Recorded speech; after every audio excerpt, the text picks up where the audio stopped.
So as I do with all of my devices, let me give you a disclaimer. I used it as my only watch for 7 days, which is the first time I really ever get to say that. So this is one of the hardest devices I really ever had to review. I try really hard to keep all bias out from any product I check out, but from the get-go, I just really couldn't see the point of the Galaxy Gear. From the outside looking in, it's got a super low-res 1.9 megapixel camera and really doesn't do anything that my phone doesn't. But I gave it a shot mostly because I had to, and as it turns out, the more I wore it, the more I started to see its utility, which is really surprising. For my mind, it's kind of harder to change someone's mind than it is to reinforce already preconceived idea about a product. So it's still far from perfect, so let's go ahead and get started. So from a hardware standpoint, it's got a 1.6-inch screen and 800 megahertz single-core processor, but it's not a phone, it's a watch, and it doesn't suffer at all from any lack of power. In fact, you almost want less power to maximize battery life.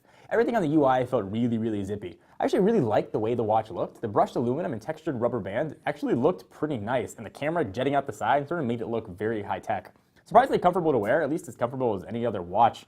I wear a watch all the time. It felt a little bit on the thick side, but after a day or so, I really didn't notice it. Mentioning that camera, the shots on this camera are awful. I don't mean just like bad, I mean really bad. I'd say probably even worse than my first camera phone from like a decade ago. Video, predictably, is equally as bad. I really ended up only using the camera when I was showing someone what the watch could do. I'd be like, hey, look, it's got a camera. And it's really strange to take pictures with it on your wrist. You have to hold it, and you gotta tilt your head up and look, and then finally take your picture. It just didn't make sense to me. It didn't look good. It's a bad viewfinder, it's a bad camera. The Gear has an outdoor mode, which turns up the brightness, but doesn't expect to see the screen at all in the daylight, or with polarized lenses on at all. It might as well just be black. So if you want to use this in the daylight, you work in direct sunlight, you're gonna have a really hard time with it. And the more you keep it in that outdoor mode, the less your battery is going to be, which we will definitely talk about. So let's jump over to software. This is where we get down to the functionality of the watch. Navigating the UI is actually pretty simple. You swipe left and right to get to your apps and your settings and all that kind of stuff.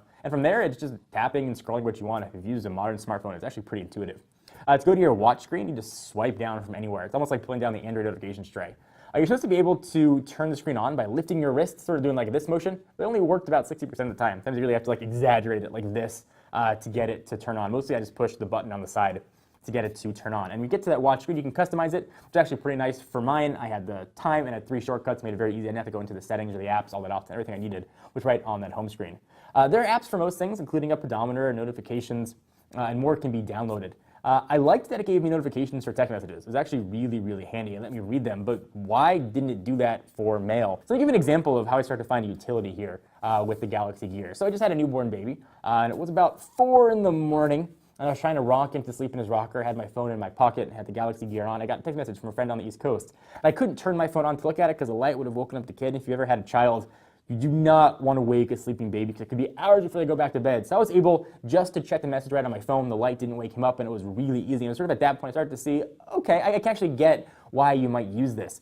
It does rely on S-Voice for voice commands, not Google search, which is really a shame. So it's really a crapshoot if it's actually going to work. S-Voice, I'm not a fan of at all, and it doesn't really work all that well here on the watch. So back to camera, you can only view the pictures you've taken, not those on your device. So that's kind of annoying. Pinch to zoom, though, works pretty well on those, and it'll sync the pictures automatically from the Gear over to your Galaxy Note 3, which it only works with. Right now, it does not work with any other device, only the Galaxy Note 3, which is kind of silly. Samsung's got an app called the Gear Manager. It lets you customize your device and download tons more applications. So many of my gripes that I've got could get addressed by applications, and there are, as I use the device every day, there seems to be more apps that were available. So much like a phone, it also makes phone calls. It's essentially just a Bluetooth speaker on your wrist. You got a speaker right down there, and there's a microphone built in. So as I mentioned, I started to find the watch more useful. And again, somehow it involves a baby.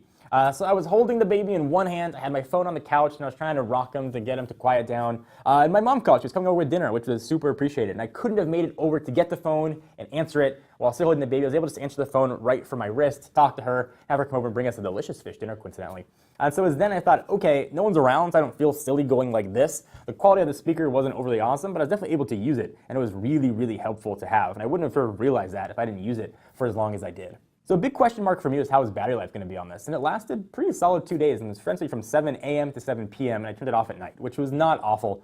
You can charge it sort of every day and be fine. Speaking of charging, it is a gigantic pain in the butt. You need an adapter to do so. You don't have a micro USB port on here. You got to plug it into this pretty clunky adapter, and then you can charge it. So the Galaxy Gear for me feels very, very much like a public beta, sort of like Google Glass does a finished product. I do now totally see the utility behind it, but at $399 only working on one device, I could never, ever, ever in a million years justify the price for this. It was useful for those few times that I was holding a baby or rocking a baby to sleep, but it doesn't do anything that my phone doesn't. So maybe I can just carry my phone with me in my pocket, or maybe I'm trying to brighten this down when I'm trying to rock the baby to sleep, and then the Galaxy Gear, maybe not so much right now. A few glaring omissions. Not being able to read emails on it makes very little sense to me. Relying on S-Voice makes even less sense to me. The speaker quality is mediocre. It looks cool. It functions pretty well. It's relatively comfortable, but there are a lot of holes that need to be addressed. If you're thinking about getting the Galaxy Gear, my best bet is to wait for Gen 2.